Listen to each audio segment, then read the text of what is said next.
Kaya nga, dito sa nabasa natin kanina sa Catholic Catechism, maliwanag yung aspect of salvation. At yan din ang point of view na nakita natin sa libro ng mga Adventist na God's Character and the Last Generation na edited by Jiri Moscala. Si Jiri Moscala, magaling na scholar ito ng Seventh-day Adventist. Meron akong book nito, God's Character and the Last Generation, published ng Review and Herald. Ito po ang sinasabi sa page 111 tungkol sa two aspects of righteousness. Sabi dito, other Adventists accept forensic justification in principle, but go on to state that justification means more than imputation of Christ's righteousness. So tinatanggap daw ng ilang Adventists ang forensic view of justification, which is declaring righteous, no, by formal declaration ng forgiveness the Lord.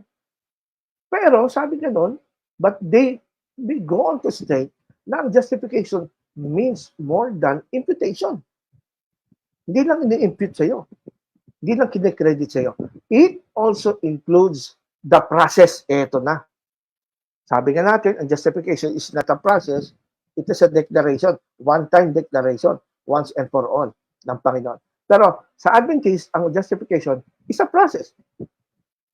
It's a process by which Christ actually make us righteous. Ito mismo sa libro niya ito, God's Character in the Last Generation.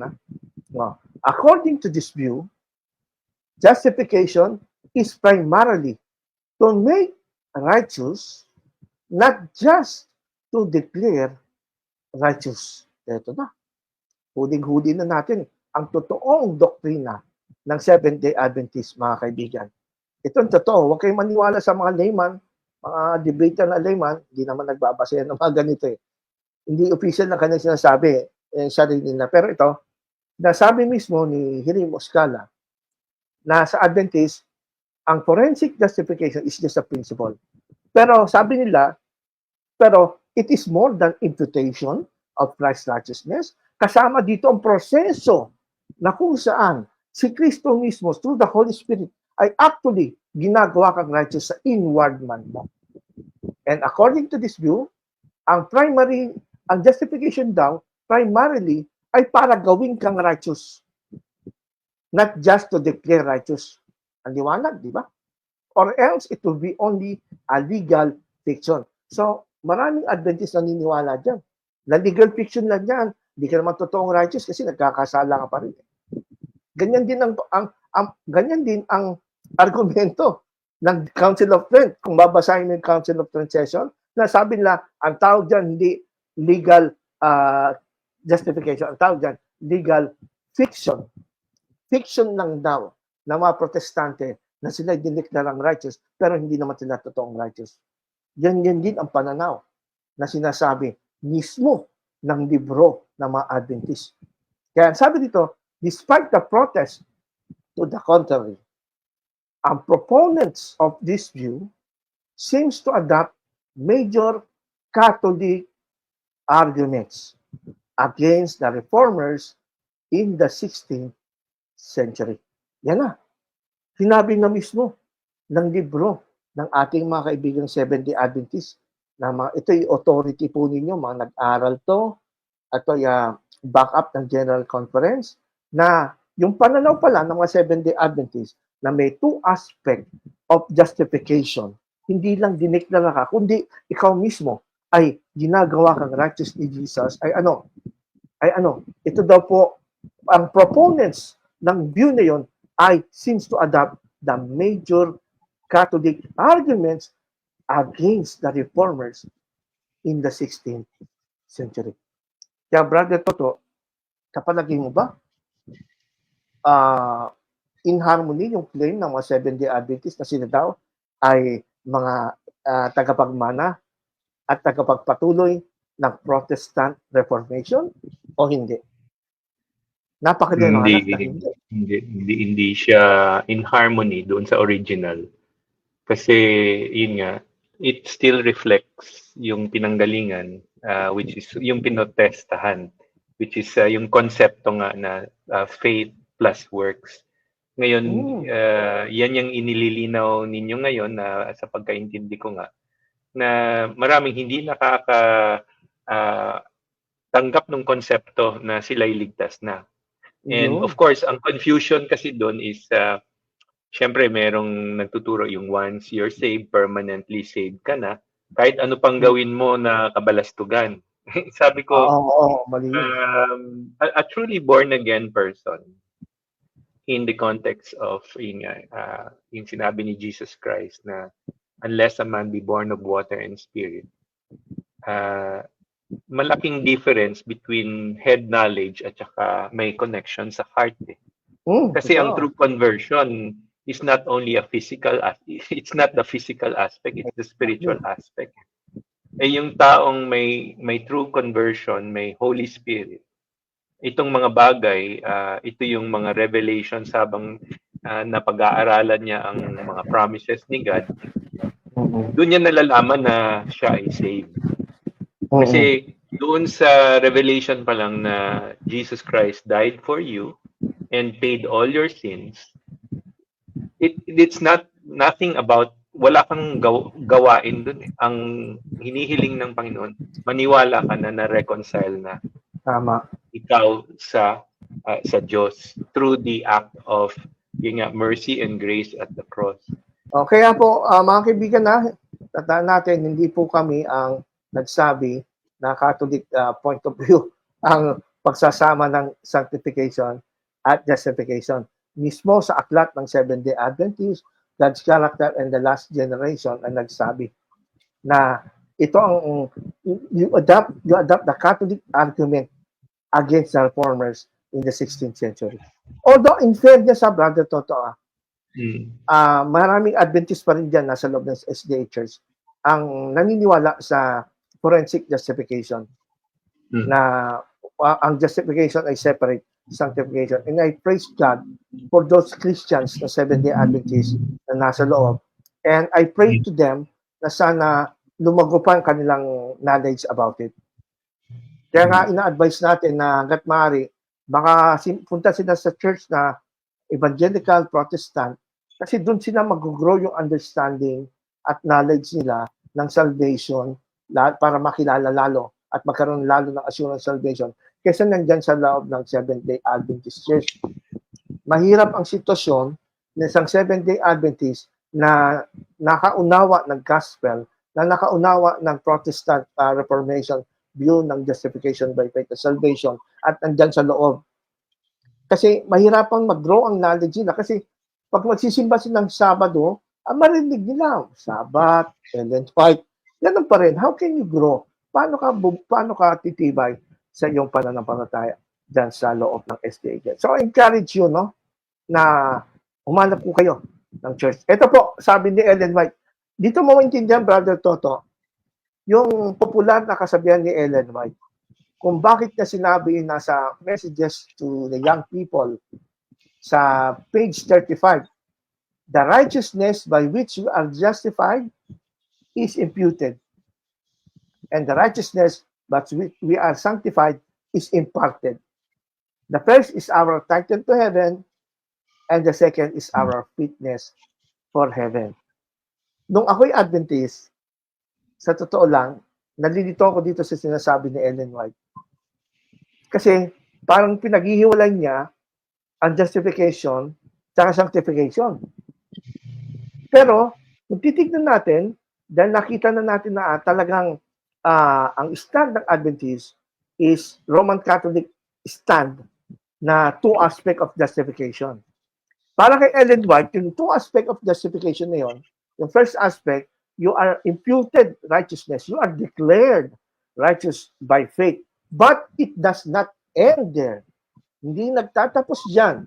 Kasi ang righteousness at ang second aspect ng justification, kailangan ay magbunga sa iyo.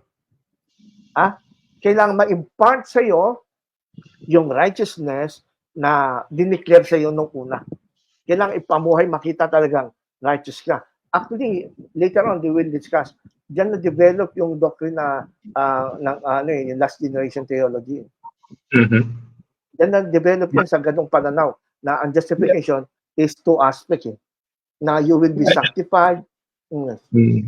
Alam nyo, ang tingin ko si Ellen G. White confused din eh. Kaya sa akin, she's not a prophet, she's just a commentary. Kasi yung mga comments niya kasi, it swings like a pendulum. So, kung hindi mo mababasa yung maraming sinulat ni Ellen G. White, at saka ang dumating na lang sa'yo is yung part na nagkikwento siya tungkol sa righteousness by faith, sasabihin mo, wala naman si Ellen G. White na paniwalang yung sinasabi mo eh. Whereas yung mga tao na nag-aral talaga, katulad ninyong Pastor Ron, ay talagang sinuyod ninyo mula yung early writings at saka hanggang dun sa 1888 hanggang sa 1919.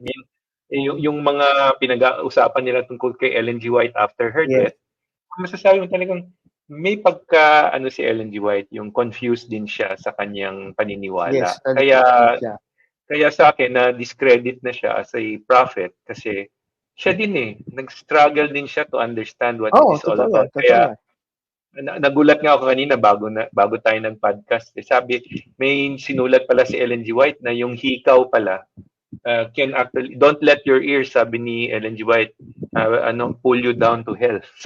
Sinabi ba ni Ellen G. White? Merong quotation yung paghihikaw na it will pull you down to hell. Grabe, no? Ihilang ka sa grabe pala yun. Talagang hanggang dun pala. So siya rin confused kasi kung righteousness by faith, yung sinasabing by the gospel, by faith talaga in Christ. So hindi itong messages to the young people na siya, hindi siya aligned. Kasi unang-una may fitness yun tama. Yung sinatawag na fitness for heaven. Kailangan ba ng physical fitness mo? Kailangan ba ng body mo na maging fit sa heaven? Maraming physical fitness ito yung kasi siya yung behavior Ang pagkaintindi ko dito, tinuturo ni Ellen G. White is your behavior has to be changed. Character, so behavioral change yan. So, ang tinuturo ni Ellen G. White is behavioral modification. So, yung sanctification dyan, yung sanctified ni Ellen White dyan, second aspect ng justification pa rin, na you will be made righteous in the end. At ito pa sabi, Brother Toto, ito lang galing kay Ellen White to, steps to Christ. Sabi kasi ng mga Adventist na nakakausap ko, lalo na yung mga may alam sa righteousness by faith sa Minneapolis General Conference, Wagner and Jones, sabi na, before 1888, righteousness by faith General Conference, mga Adventist, yes, ini-emphasize niya yung law kaysa kay Christ. Pero dumating 1888, yan ang reformation sa Adventist, na ngayon, they emphasize Christ na than the law. At naunawaan nilang righteousness by faith. Pero binasa ko ito mula pa noon, actually Adventist pa ako, nag-aralan ko na, nawala na ako ng gana kasi another pretension na naman yun at pagpapanggap. They use the righteousness by faith word na gamit ng Protestant reformers at ang Bible, pero ito ay mali ang interpretation nila sa righteousness by faith. Kung paanong mali ang kanilang interpretation sa biblical justification by faith at against the Protestant reformer, ganun din ang righteousness by faith. Yan. Ang sabi dito, kung totoo talagang righteousness by faith alone, si Ellen White, or justification by faith alone, bakit sa steps of Christ? Kasi 1892 na itong steps of Christ 1892. After 1888, righteousness by faith. Ganito pa rin ang doktrina niya. Sabi ni Ellen White, the condition of eternal life is now just what it always has been, just what it was in paradise before the fall of our first parents, perfect obedience to the law of God, and perfect righteousness. Condition to eternal life. Kailangan ma-perfect mo muna ang obedience at law of God. So, asan dyan yung righteousness by faith na sinasabi nyo na kagaya ng Protestant Church na naganap noong 1888 sa Minneapolis General Conference. But after, sabi kasi ng mga publication nila, after noong 1888 righteousness by faith, sinuportan ni Ellen White. si Waggoner and Jones, nag-travel sila all over the country to spread the righteousness by faith. Eh, ba't sa mga writings ni Ellen White, parang hindi pa rin biblical principle ang righteousness by faith na. Hindi pa rin justification by faith alone. Kailangan pa rin, ikaw mismo maging righteous ka. Hindi sapat yung declare righteous ka. Kundi, para magkaroon ng eternal life, may condition. Perfectly obey the law of God at perfect righteousness. No wonder, kaya nga sabi ko, Brother Toto, sa ngayon naglalaban ang mga LGBT Adventists at yung mga anti-LGBT na Adventists. Ang sinasabi ko palagi, at ito, pakinggan nyo, ang totoong mga faithful Seventh-day Adventists na sumusunod sa turo ni Ellen White ay yung mga LGBT. Yung tinatawag natin last generation theology. Itong mga Adventists ngayon na against LGBT, yung mga neo-Adventists, mga bago na lang yan, tama, hindi sila original. Sila hindi talaga sumusunod kay Ellen White. Kaya in favor sa ating mga kaibigan na LGBT, no? Hello, kayo sumusunod kay Ellen White, but it doesn't mean tama rin kayo. Dahil sumusunod kayo kay Ellen White na LGBT na laban at against sa Protestant Reformation principle of salvation. Very talaga difficult itong tanggapin yung perfect obedience. Sabi nga, tapos yung perfect righteousness. Nawawala ngayon yung focus doon sa robe of righteousness. Kasi put on. So, I think ito yung isang bagay na maraming Adventists ang paniniwala nila na darating ang panahon na mape-perfect din nila. Although meron ngang mga nagki-claim na ngayon na nape-perfect na nila. Pero kung titignan natin yung konsepto ng perfect obedience doon sa standard ni God, hindi naman sinasabing ngayon lang eh. Ang ibig sabihin ng perfect obedience and righteousness is katulad ni Christ. Since He was born, to the time He died and He was resurrected, ganun yung gold standard.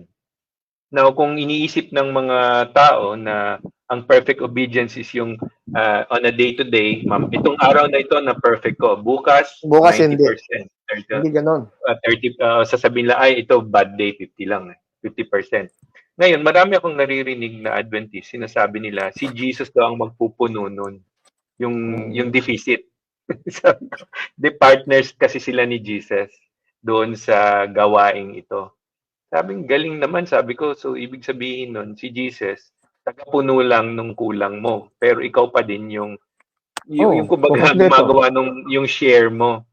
Sabi ko hindi, I think nasisira tuloy yung concept na it's no longer I, but Christ, di ba? That lives in me. So pag sinabi mo yung perfect obedience is ikaw yung gagawa nun, kinukuha mo kay Christ. And wala naman talagang nakaka-perfect ng obedience eh. Ma-traffic ka lang sa Maynila, magkakasala ka na eh. Kung nagmamaneho.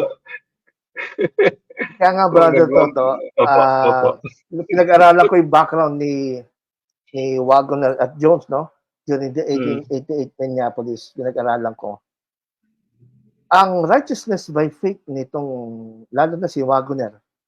Lately, si Waggoner, alam mo ba, nag-apostatize. Kasi, yung apostasy ni Waggoner, naging extreme yung kanyang pananaw doon sa kanyang paliwanag na righteousness by faith noong 1888. Para kay Waggoner, yung righteousness by faith noong 1888, yung righteousness mismo ni Jesus, yung kanyang power, pumapasok sa puso ng tao. Tapos yung power na yon, yun ang nag-i-enable sa tao para ma-perfect niya yung law. Kasi si Kristo na gumagawa, hindi ikaw. Nagiging passive ka. And then later on, na-develop at until na-adapt ni Waggoner yung tinatawag na pantheism. Pantheism means God is within us. Ang Diyos mismo ang nagtatabaho sa iyo at hanggang sa nauwi ito sa apostasy, tinawalag siya sa Seventh-day Adventist. Diyan mo makikita na dangerous ang righteousness by faith ng Seventh-day Adventist.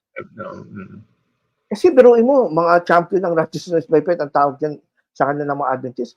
Pero si Alonzo Jones, ganun din. Nag-apostasy rin. Meron din siyang another emphasis sa righteousness by faith. Wow, ano nangyari? Kasi hindi nga sila guided ng Bible eh. At ang Protestant principle of righteousness. Kaya yung mga dating mga champion nyo sa righteousness by faith. Kaya ngayon sinasabi ng mga Adventist theologian, hindi naman talaga si Wagner and Jones ang sentro ng 1888 Minneapolis. Ang sentro dyan si Ellen White. Pero pag sinagyan mo si Ellen White, eto nga, Steps to Christ, after 1888, ganun pa rin. Kaya huwag nyo pagtakpan si Ellen White, maawa sa mga members nyo. Kasi yung mga members nyo, naniniwala sa inyo, kala tuloy tama sinasabi nyo. Ito pa. Okay. Christ, the Way of Life. Review in Herald to, November 4, 1890. Tapos na yung Righteousness by Faith, 1888. Pero tignan mo, explanation ni Ellen White sa justification. After 1888, Righteousness by Faith. God requires the entire surrender of the heart before justification can take place. And in order for man to retain justification, there must be continual obedience through active living faith that works by love and purified by the soul. Yan pa lang, mga kapatid, mga kaibigan, huling-huli na. Huling-huli na ang mga Adventists kilala sa mga pagpapanggap. Ginagamit nila ang mga terminology sa Bible ng mga Adventists. Ginagamit nila ang terminology ng mga Protestant, grace, sanctified, we are justified. But, iniiba nila ang meaning.